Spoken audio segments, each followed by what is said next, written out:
Starlink's launch priority is forcing satellite operators to secure alternative vehicles or delay deployments. This is SpaceX Daily, episode 56. Multiple vessels are now positioning to tow an intact 170-foot Starship upper stage prototype after its controlled descent into the Indian Ocean. Satellite imagery shows the vehicle floating upright with support ships already alongside for the towing operation. Recovery teams will focus post-flight inspection on heat shield tile attachment points, tank seams, and overall structural integrity. Remember, we covered Starship yesterday. Today's intact recovery moves that forward by supplying direct data on tile performance after orbital re-entry. Success here narrows the remaining gap to the rapid reuse targets required for orbital refueling demonstrations. The effort follows the most recent test flight and centers on hardware that must survive repeated cycles without major refurbishment. While recovery teams secure flight hardware, Starlink's replenishment needs are reshaping the entire launch market. SpaceX is allocating most Falcon 9 capacity to its own Starlink constellation, reducing available slots for external customers.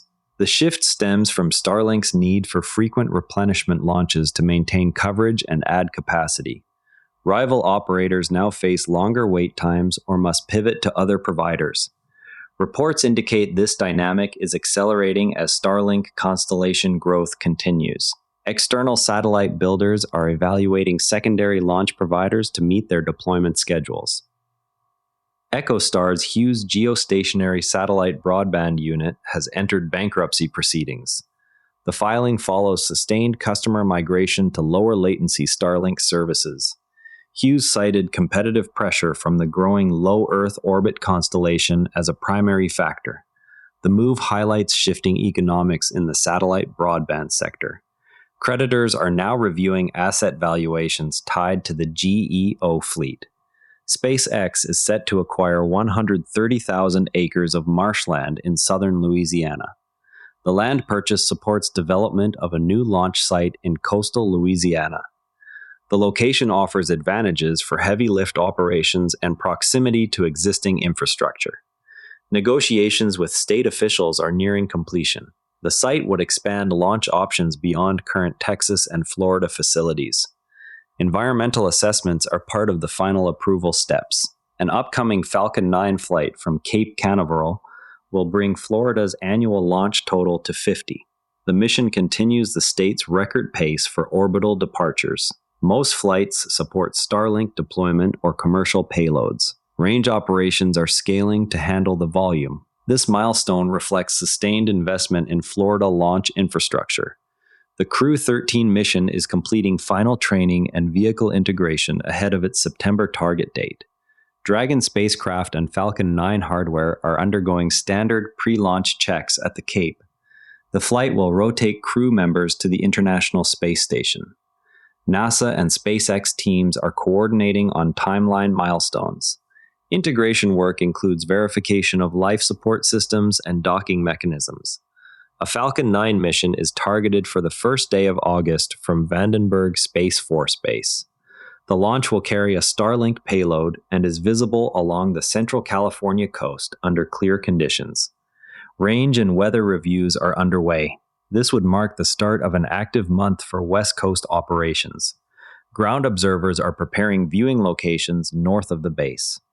On the AI front, Grok experienced outages affecting thousands of users on August 4th, with service restoration timelines still pending. xAI's growth trajectory is being examined as the company scales compute resources alongside its model releases. Tennessee data centers, including those tied to the Musk ecosystem, are drawing millions of gallons of water daily for cooling, prompting local discussion on resource allocation. Worth keeping an eye on, environmental groups are raising concerns over agreed orders between xAI and state regulators regarding data center operations in Memphis. The organizations question permitting timelines and emissions controls for temporary power equipment. Resolution would require updated compliance documentation and public review processes.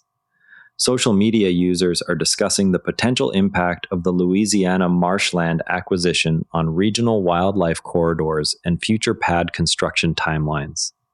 Observers are tracking the status of the abandoned Falcon 9 upper stage expected to impact the lunar surface later this week. Commenters are sharing updates on the first earnings call scheduled for the newly public SpaceX and the questions analysts plan to raise. From an engineering standpoint, the recovery operation for the Starship upper stage in the Indian Ocean centers on preserving structural data after a high-energy re-entry. The 170-foot vehicle must survive peak heating and aerodynamic loads before splashdown, then remain stable enough for vessel-based retrieval. Engineers prioritize intact heat shield tiles and tank integrity because these components directly inform whether the upper stage can support repeated flights without major refurbishment. Towing the prototype to a secure facility allows detailed inspection of tile attachment methods and any deformation in the propellant tanks.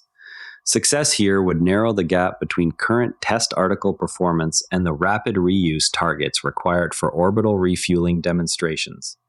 The approach mirrors earlier booster recovery campaigns, but must account for the upper stage's different mass distribution and thermal environment.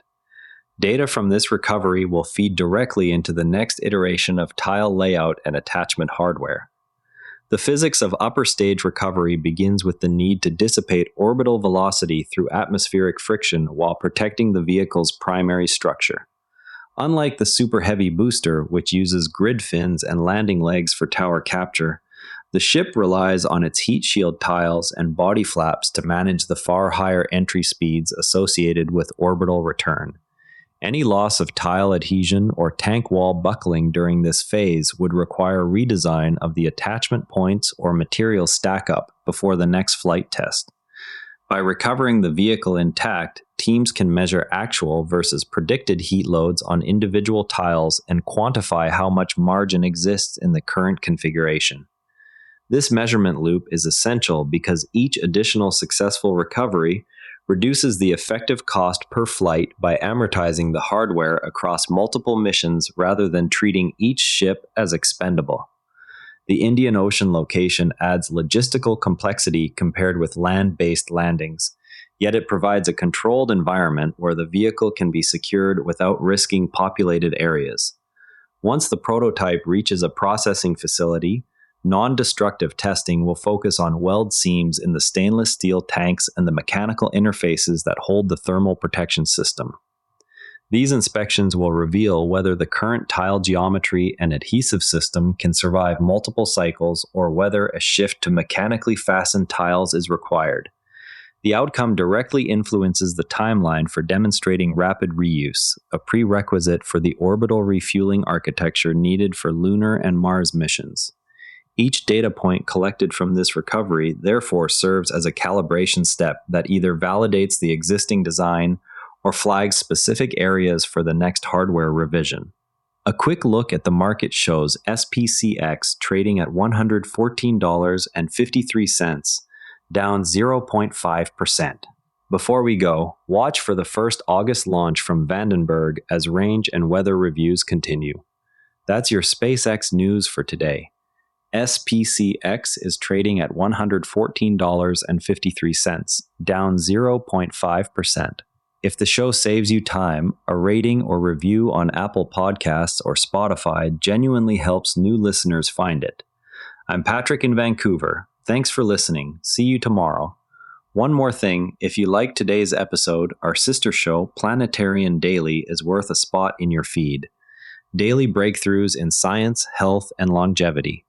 It's one of the NARA Network's daily briefings, all free at naranetwork.com. The Do Positive Pod is the club for people who do something about it. Episodes and the dispatch wall at naranetwork.com, the DPPOD. This episode used AI voice synthesis of my voice. Editorial selection and analysis are my own.